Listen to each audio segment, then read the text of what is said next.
काश मेरा मायका ससुराल जैसा होता। गरिमा ऐसे परिवेश में पली बड़ी थी जहां अनुशासित रहना अनिवार्य था। हर काम समय पर होना चाहिए। लड़कियों को किसी तरह की आज़ादी नहीं थी। जब गरिमा कॉलेज जाती तभी थोड़ी खुश रहती। उसके मम्मी पापा के सख्त व्यवहार के कारण उसके दोस्त भी जल्दी नहीं आते थे और गरिमा को तो किसी के घर सिर्फ किसी खास मौके पर जाने की इजाज़त थी, वो भी अपने बड़े भाई के साथ। गरिमा के घर पर टीवी तक नहीं था। उसके मम्मी पापा का मानना था कि टीवी देखकर बच्चे बिगड़ जाएंगे। मनोरंजन के नाम पर एक रेडियो था जिस पर बुआ जी का कब्जा था। फूफा जी के गुजर जाने के बाद बुआ जी अपने भाई के साथ ही रहने लगी थीं। वक्त गुजरा, गरिमा की पढ़ाई पूरी होने के बाद उसकी शादी मयंक से कर दी गई जो पेशे से इंजीनियर था। उसका परिवार गरिमा के परिवार के से बिल्कुल उलट नए ख्यालों वाला था।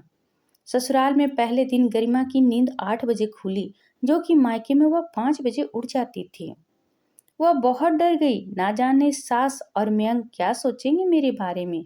इसी उधेड़बुन में जल्दी जल्दी तैयार हो गरिमा की सास उसके कमरे में आई। मम्मी जी, मुझे माफ कर दीजिए, मैं इतनी लेट कभी नहीं उठती। आज ना जाने कैसे मैं इतनी लेट उठी, मुझे कुछ समझ नहीं आ रहा है। गरिमा सफाई देते हुए बोली। अरे बेटा, इतनी सफाई देने की जरूरत नहीं। हम सब भी 7 बजे उठते हैं और तुम्हें तो शादी की थकान भी थी। हम वीकेंड के दिन तो और भी आराम से उठते हैं, तो तुम्हें माफी मांगने की जरूरत नहीं है। इसे अपना मायका ही समझो। गरिमा की सास की बातों में सोच में पड़ गई और मन में सोचने लगी कि काश मेरा मायका भी ससुराल जैसा होता। 1-2 दिन में सारे रिश्तेदार चले गए। दूसरे दिन रविवार था तो सब अपने कमरे में सोए थे। आज गरिमा अपने नियत समय पर उठ गई थी। नाश्ते में क्या बनाए, इसी उधेड़-बुन में थी।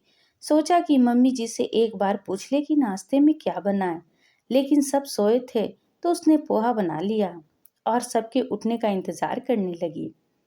9 बजने वाले थे तभी मम्मी जी बाहर आई।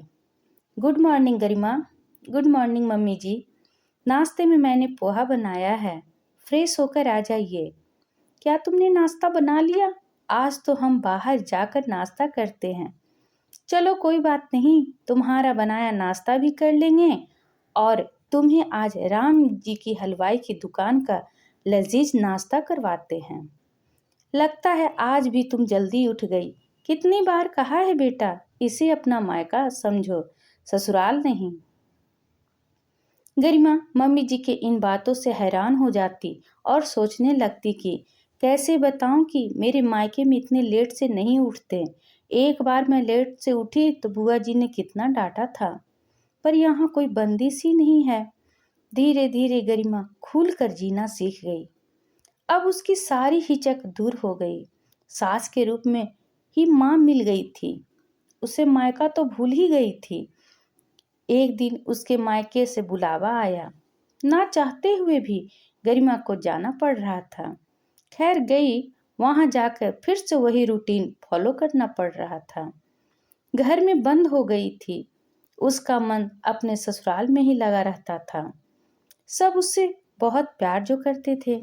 गरिमा की दोस्त रीमा उससे मिलने आई और ससुराल के बारे में पूछा तो गरिमा ने कहा, मैं तो कहती हूँ कि भगवान करे हर लड़की को ऐसा ही ससुराल मिले। मेरे ससुराल में कोई बंदिश नहीं। मम्मी जी बिल्कुल मेरी दोस्त की तरह रहती हैं। ऐसा भी ससुराल होता है क्या रीमा? रीमा ने हैरान होते हुए कहा। मेरी दीदी तो अपने ससुराल में इतना करने के बाद भी ताना सुनती है। भगवान तेरे जैसा ससुराल सबको दे, क्योंकि तेरा मायका ही ससुराल ही था, इसलिए भगवान ने तेरा ससुराल मायका कर दिया। सदा खुश रहो। दीपावली आने वाली थी। गरिमा की बुआ जी ने उसकी सास से कहा कि गरिमा को दीपावली में यहीं रहने दीजिए। गरिमा यह सुनकर दुखी हो गई और उसने छुपकर अपनी सास को फोन किया और कहा, मैं आप लोग के साथ दीपावली मनाना चाहती हूँ, मुझे बुला लीजिए मम्मी जी। गरिमा की सास समझ गई कि गरिमा का वहां मन नहीं लग रहा है। एक सप्ताह बाद गरिमा की सास उसके मायके आई। उनको देखकर सब आश्चर्यचकित हो गए। आप अचानक पहले बताया होता तो हम आपको लेने आ जाते, गरिमा के पापा ने कहा।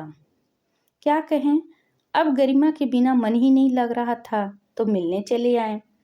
गरिमा सबको देखकर खुशी से फूली नहीं समाई, लेकिन अपनी खुशी को उसने छुपाए रखा। गरिमा सबके लिए चाय नाश्ता बनाने चली गई। दरअसल बात यह है भाई साहब, हम गरिमा को लेने आए हैं।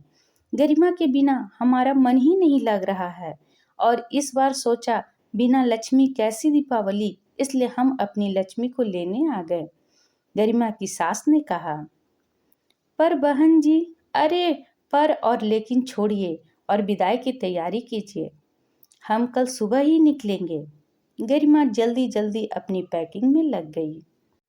आशा करती हूँ ये वीडियो आपको पसंद आया होगा। इस वीडियो पर आपकी क्या राय है कमेंट करके ज़रूर बताइएगा। अगर पसंद आया है तो please like subscribe and share करना ना भूलें।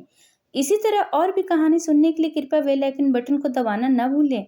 वीडियो देखने के लिए आपका बहुत बहुत धन्यवाद।